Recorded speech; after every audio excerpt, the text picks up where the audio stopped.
So yeah, if the system collapses into a vacuum because it's really, really cold outside, and if the compressor shaft seal is weak, it will suck air into the system, right? So how do you get rid of the air that's in the system? Now you got air and refrigerant, and if you think back to what you did for your troubleshooting last year, air in the systems means that your static pressures are higher than what they should be. Do you remember that?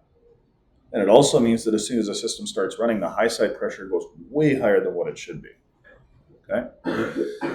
So if there's air or anything else in the system that's causing, your pressure to be high, you don't want to run the system because the high side pressure switch is just going to kick it off right away. What you can do though is you can take your recovery unit and you can hook it back up. Okay? And when you hook your recovery unit back up, you can suck the air and the refrigerant out of the system, and you can deposit that air. And what's air made out of, by the way? Like almost 80% nitrogen, 70-80% nitrogen. The rest is oxygen and then a little bit of other stuff, right? So anyways, if you suck all that out of your system and stick it back in your recovery tank, we're going to end up with three things in our recovery tank. Okay, we're going to have liquid refrigerant. We're going to have vaporized refrigerant. Okay, and then we're going to have air in the system. Just like oil and water don't really want to mix, air and refrigerant don't really want to mix. So if you leave this sit in your tank for a while, what will happen is that air in your tank and the vapor and the liquid will all stratify into their own levels, just like oil and water in a beaker. And then you have two choices. Your refrigerant tank, you can actually purge that air out of the tank. Okay? If there's air in the tank, the pressure in the tank will be higher than what it should be for the ambient temperature. So you can just blow that air out of the tank, and it's completely okay to do that. It's called purging your refrigerant tank. Okay? So you purge the air out until the pressure is where it should be according to the pressure temperature chart for the refrigerant that you're dealing with. Okay? And if you know the 70-70 rule, it holds pretty true for 134. It was bang on for R12. But the 70-70 rule was basically that if it was 70 degrees Fahrenheit outside, your tank should have about 70 psi in it. Okay? There's apps that you can get. I don't know if you guys had this conversation last year, but there's a really handy app. I have it on my phone. I use it when I'm doing air conditioning work. It's called Ref Tools. It's by Danfoss. Okay, and it actually has built-in pressure temperature charts that you can use. Okay, super handy. I'm going to see if I can find the icon for it. Yeah, it's just like a little red circle with a ruler and a wrench on it. That's what it looks like. Ref Tools. Like refrigerant tools? Yeah. So anyways, you can go in there, and as long as you know what the temperature is outside, you can just go ahead and use the slider on that app. And like this is the app here. You can just run the slider up and down, and then it'll tell you what the pressure should be for that ambience. You can switch refrigerants. There's a bunch of different refrigerants in here. Okay. It works really, really nice, especially if you're working with a refrigerant that you're not familiar with the pressure temperature relationship of it. Okay. So yeah, we can get rid of air in a system by recovering the air and the refrigerant out of the system and then purging the air off our recovery tank once everything is settled. Okay?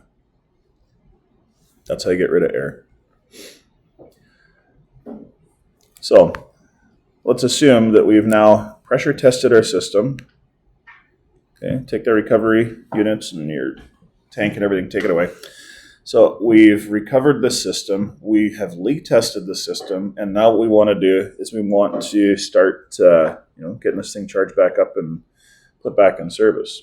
Okay, it's passed its leak test.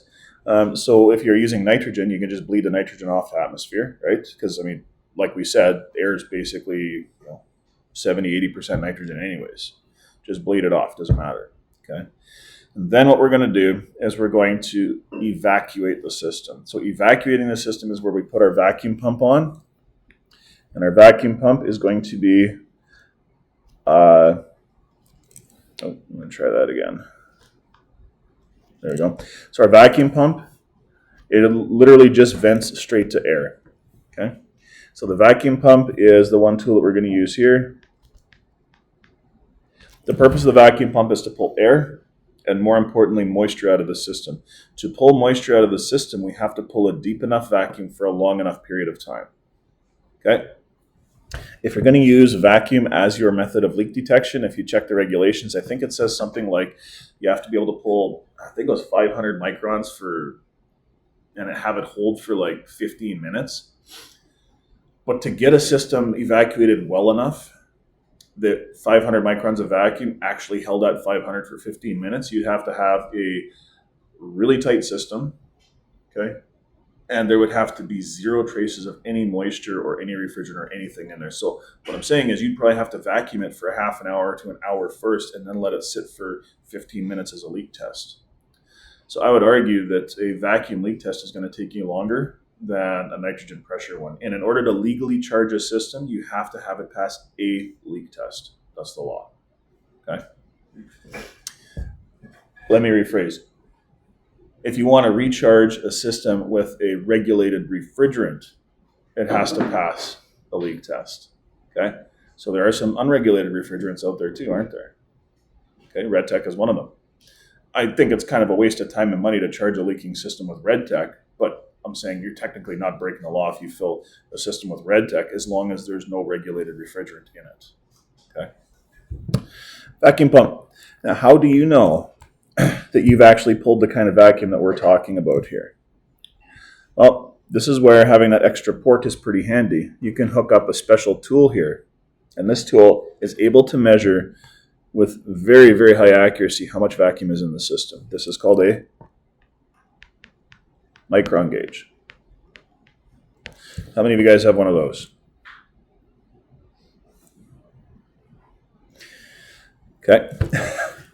I'm going to tell you right now that I've gotten used to using a micron gauge for doing refrigeration work. And if you have a vacuum pump and you have your normal gauge and it just pulls down to 30, it'll hit 30 and your micron gauge will tell you you're nowhere near a proper vacuum yet. And it'll also tell you whether or not you got a vacuum leak long before you can see it on your actual needle gauge. Okay. So what does a micron gauge really do? It takes the last inch of mercury from 28.92 to 29.92 and it divides it into 25,000 parts. Okay. So if somebody says that they managed to pull a 1,000 micron vacuum on a system, what that means is they sucked it down from 28.92 to within, 1,000 microns to a perfect vacuum. Okay, the lower that micron number gets, the closer you are to perfect vacuum. A good vacuum pump and a tight system, it's very doable to get a system below 1,000, even into that 500 micron range. You can totally do it. Okay, but when you pull a good vacuum like that, sometimes what happens is you want to check and see how well the system can hold it. Okay, so when you're vacuuming, all of your valves are open on your gauge set. Okay, all of these valves are going to be open. And then when it's time to check and see if it's holding, what I'm going to do is I'm going to close off the vacuum pump and leave everything else open. My micron gauge is going to show me however many microns I managed to pull it down to. If I pulled it down to 800 microns, great. Okay. The water in the system is going to be able to boil below its normal freezing point at 800 microns. Okay, so it is going to want to evaporate out very easily. But if the water is evaporating out of the system because we didn't fully vacuum all of it out, what do you think is going to happen to the pressure in the system as that water evaporates? It's going to start going up because now there's something in the system, right? So the micron gauge, if I close off the vacuum pump and watch that gauge and it's really slowly climbing, that's telling me that there's either moisture in the system or maybe a little bit of refrigerant that's still trying to boil out of the oil or something like that. Okay. If I have a micron gauge and I shut off the vacuum pump and I see my micron gauge just rapidly rising up, and it's not stopping, what's that telling me? That's a leak. Okay. My micron gauge is a very useful tool for identifying vacuum leaks. Okay, and a slowly rising micron reading does not necessarily mean a leak. It might just be that there's still moisture that has to get vacuumed. A rapidly rising micron measurement is telling you that you have a vacuum leak in the system. And you'll see those numbers going up on your micron gauge for a long time before you start seeing the needle on your actual mechanical gauge start to move. The most likely source of a vacuum leak that you can't see any leaks with a pressure. It passes a pressure test, fails the vacuum test. What's most likely the issue? Compressor shaft seal. Okay? It's probably that.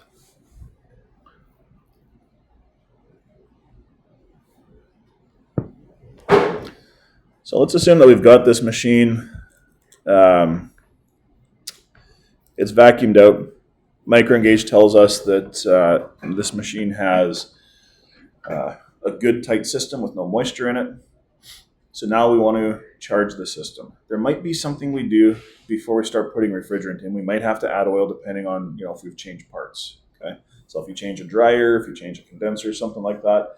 Normally I'd put in maybe an ounce of oil if I changed a dryer. Probably put an ounce of oil if I change a condenser. The reason is there's usually some oil left in those components. We want to replace that so we don't starve the system for oil. Okay. Check the oil level in your compressor before you install it as well. Anybody here put a new compressor in ever? Yeah. Did you ever take the plug out and check the oil in it?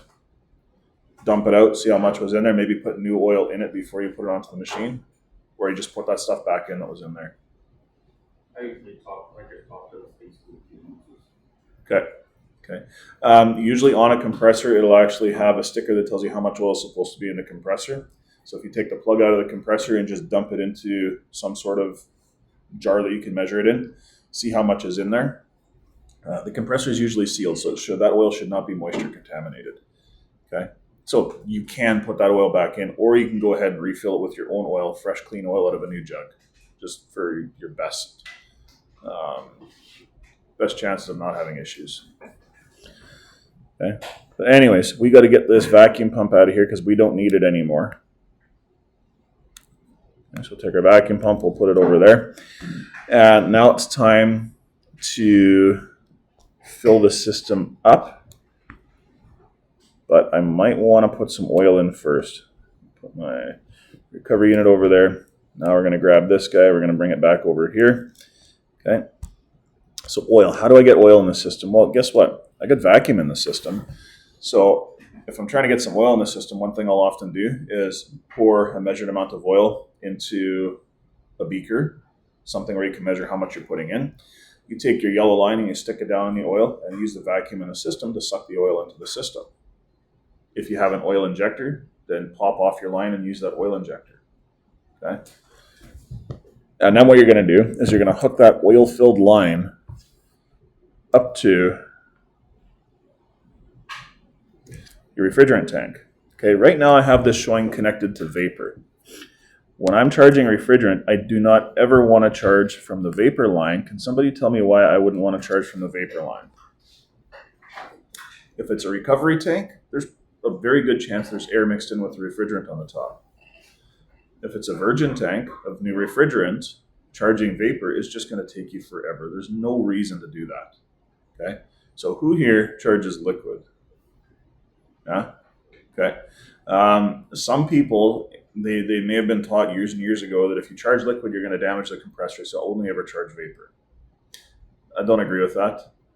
Okay. I think if you're going to charge, you may as well go ahead and, especially if your customer is paying $200-300 an hour for you to be there, and try and get the job done in a half decent amount of time. Oh, wrong color. So what we'll do is we'll take and we're going to hook up to the liquid line. And we're going to charge liquid. And what we're going to do is we're going to charge liquid into the high side of the system. Okay, so liquid into the high side of the system. And what that's going to do, if I did put oil in the system there, it's going to flush that oil into the system. Okay, so the liquid and the oil are going to go to the condenser and they're going to get pushed through and mixed together as they go through the system so we don't slug the compressor. Try and get your full charge in. If you cannot get your full charge in as a liquid through the high side, what do? Okay. So initially what we were trying to do is we were trying to get our refrigerant to go like this, right? But now we've equalized pressure. And when I say equalized pressure, I mean the pressure in the system and the pressure in the tank is the same. And if you didn't get the full amount of refrigerant in the system, you've only got one choice now, and that is to pull it into the system with the compressor. I suppose on a really big system, you could grab your recovery unit if you had the right kind and use it to pump the refrigerant into the system. Okay, you can do that. But what we're going to do, because we're just working on smaller refrigeration systems, we are going to shut off the high side. We're going to start the engine, turn the compressor on, and we are still going to be pulling refrigerant like so from the liquid into the low side of the compressor. That sounds like a disaster waiting to happen, doesn't it? Okay, but there's a trick to this. Does anybody know what it is? You got to throttle it in so that it flashes off inside of your manifold gauge set. Okay, so the refrigerant coming from the tank is liquid, yes, but it will flash off inside your gauge set and turn into a vapor before it goes to the compressor. Okay, now how do you know that's happening? Watch the pressure. Don't let the low side pressure get as high as what the static pressure in the tank is. Right?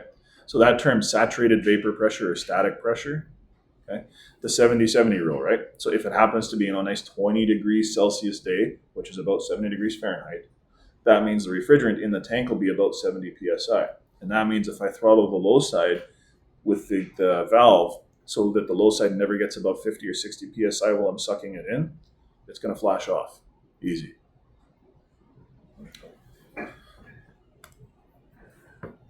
Once the system is full, I want to purge those lines. I don't want to leave them all full of liquid. You ever taken the lines off something and somebody left them all full of liquid? Start spraying refrigerant in your face? It's not a very nice thing, right? So what you want to do then is you close the liquid valve on the tank, okay? And then you open up the blue valve and you suck all the liquid out of that yellow line. Okay. And then what you do is you shut all of your hoses again, and you have a service coupling on the high side. So go ahead and just shut that one off. If you have normal quick connects with the little knob on the end of the coupler, you can shut it off without pulling it off. I would just shut that off, and then I would open the high side switch and the low side, not switch, valve, and the low side valve, and I would suck all the liquid out of that high side line into the low side. Okay, and then I would shut off the low side service coupling and disconnect both from the machine. Now I've got maybe just a little bit of vapor left, maybe 20, 30 psi of vapor left in my gauges. That's no big deal. Okay.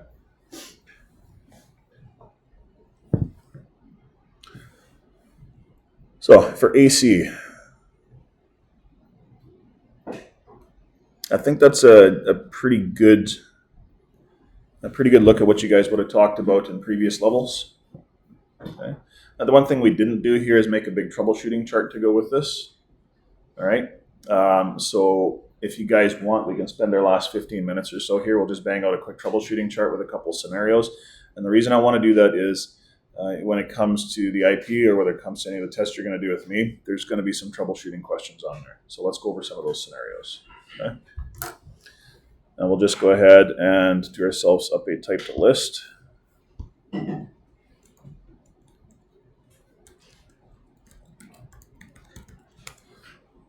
Okay, so troubleshooting. Start with low charge because that's probably the most common problem when it comes to AC systems. And the way we're going to do this is we're going to say, yes, we have a low charge. Now, the customer complaint with low charge is poor cab cooling, right?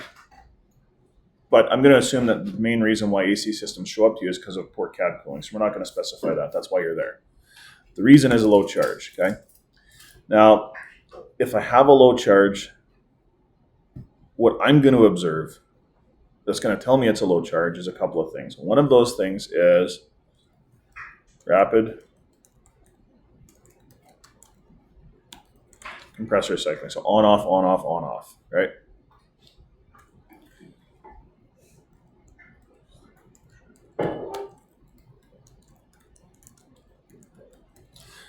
Okay. So the high-low gauges, they recover quickly. Okay. So they don't just pull down and hang there like you would with a blocked orifice. They'll be back and forth all the time. Okay. Rapid compressor cycling, high-low gauges recover quickly.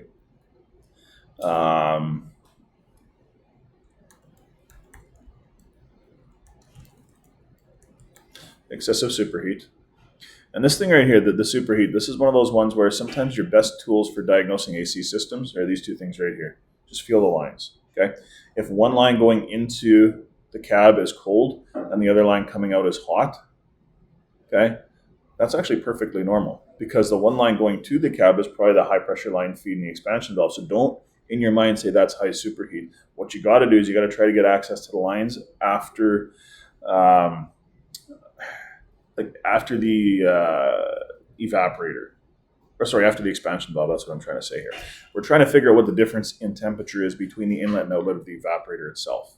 Okay, so I need to figure out which is the outlet line and see if that one is warm. If that one's warm, that's excessive superheat. Okay, now you might want me to be putting on the list here low static pressure. Okay, and that one there is a big question mark. What is static pressure actually referring to? It basically means the pressure in the system when you clip your gauges on and it's not running, right? So low static pressure, what exactly establishes static pressure? Well, the liquid in the system boils off, forms a vapor, and once you get enough pressure in the system, it stops boiling, right? So if there's any liquid in the system that's left after it's boiled off to whatever pressure it's going to get to, it's going to be at a normal static. So static pressure doesn't necessarily tell you whether it's a low charge. It has to be low enough there's no liquid for your static pressure to be too low. So static pressure, let's put a question mark on that one, okay? Our next problem, let's go blocked thermal expansion valve. Okay. What we should do over here on this one, just let's put one more thing.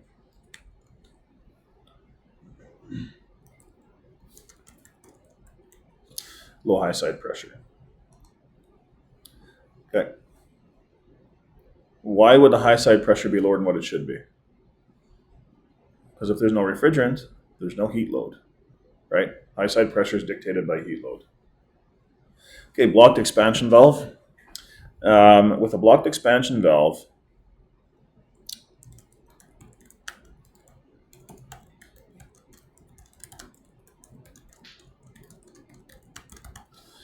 the compressor is going to cycle once and then shut off for a long time. Like it's just going to pull it down, click it down, and then that's it. It's just going to sit there. Okay.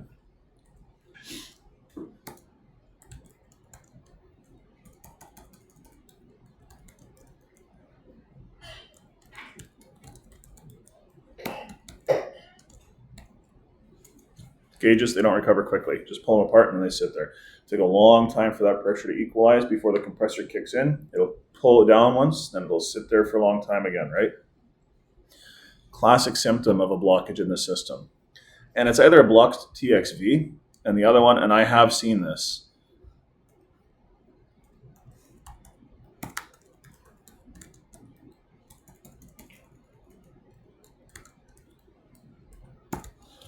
Plug receiver dryer. It could be that too. Okay.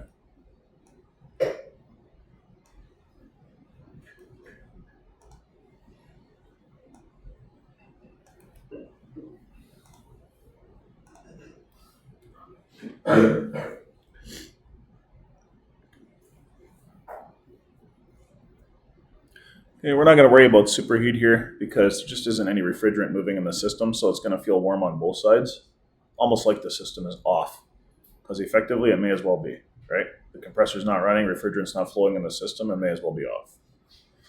Okay.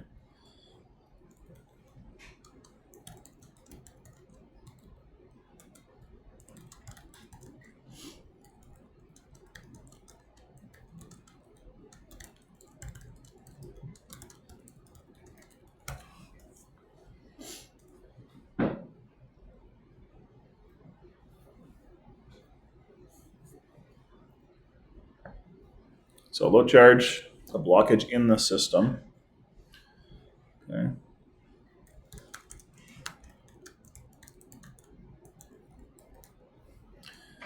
Another really common one here, lack of airflow through the condenser. Okay. So if we're not getting rid of the heat, what's going to happen?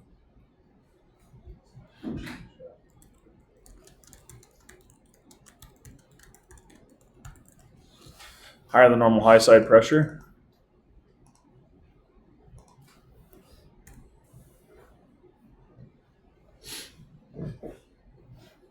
Okay. The reason we have higher than normal high side pressure and it climbs as we use the AC system is because we're not getting rid of the heat. High side pressure is dictated by heat load, and if you don't get rid of the heat, the pressure just stays there. Okay. Oh.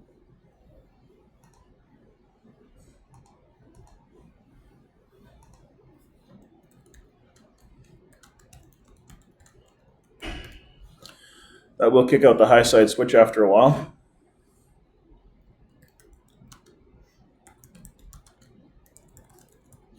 But it will give you normal static pressures. Okay. Now the reason why I want to talk about this one and then the next very common problem, which is air in the system,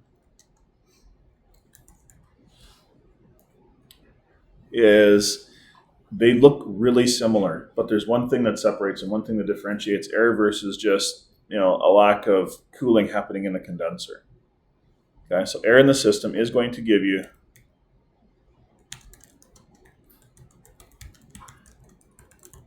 higher than normal high side pressure.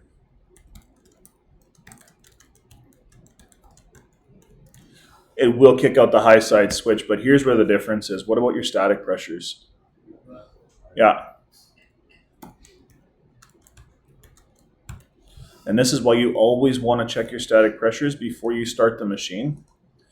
Okay.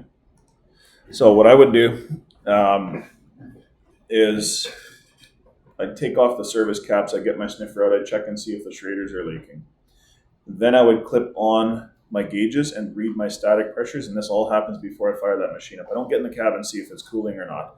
I want to do this first. Okay. Now your static pressures, if you're coming up to a machine that has been operating and you're there and they shut it down for you to fix it, understand your statics are going to look high. This is where measuring the temperature of the machine can give you a bit of an idea to see where you're at. But if you have some subcooling happening and your static pressures are through the roof and kicking out the high side switch, you have a pretty decent argument for air in the system. If you have air in the system, the way you fix it is you just recover it and then put the liquid back in. Okay? Did you actually fix the reason why that happened? No. Okay? Did you fix the problem that you have right now? Yes. Okay, so why did air get in the system? 9 times out of 10, it's a weak compressor shaft seal. So putting a new compressor on is going to fix the problem. And it will stay fixed. If you just empty it out and fill it back up, it might not actually be leaking unless it's under a vacuum. And when it's leaking under a vacuum, the only time that happens is when it's 35 below outside and the machine's sitting outside getting really cold. AC collapses into a vacuum, pulls air in. Okay? So your choice at that point, or your customer's choice, I guess, is we can fix this, empty it out, fill it back up. It'll work for this year. No guarantees about next year. If that thing gets cold enough, it might suck air in again. Or we can put a compressor on and it'll actually be fixed for a while. Okay? And when I say a while, it's air conditioning, right? It does not last indefinitely. There's always something going wrong with those eventually.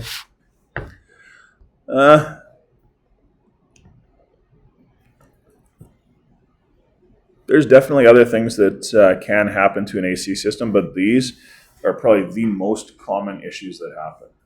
Okay, I had one this summer, and the guy wanted me to get the air conditioning working on his tractor. Okay, so anyways, I got there and I checked it out, and I said, "Listen, there's no point in me doing anything with this because your compressor is no good." And the reason I knew the compressor was no good is because I checked the system out. He figured there was a leak because it wasn't working right. So I did all my checks. I recovered it. I recovered exactly what should have been in there out of it. Okay? And I'm like, So if I recover exactly what's supposed to be in there out of it, and the system is still only getting up to maybe 150 psi, and it's like 30, it's 30 above and high humidity that day, right? So I'm like, what the heck is going on? What could it possibly be, right? So poor system performance, lower than normal high side pressures, even though there's a proper charge in there. What do you think the issue was? It wasn't leaking.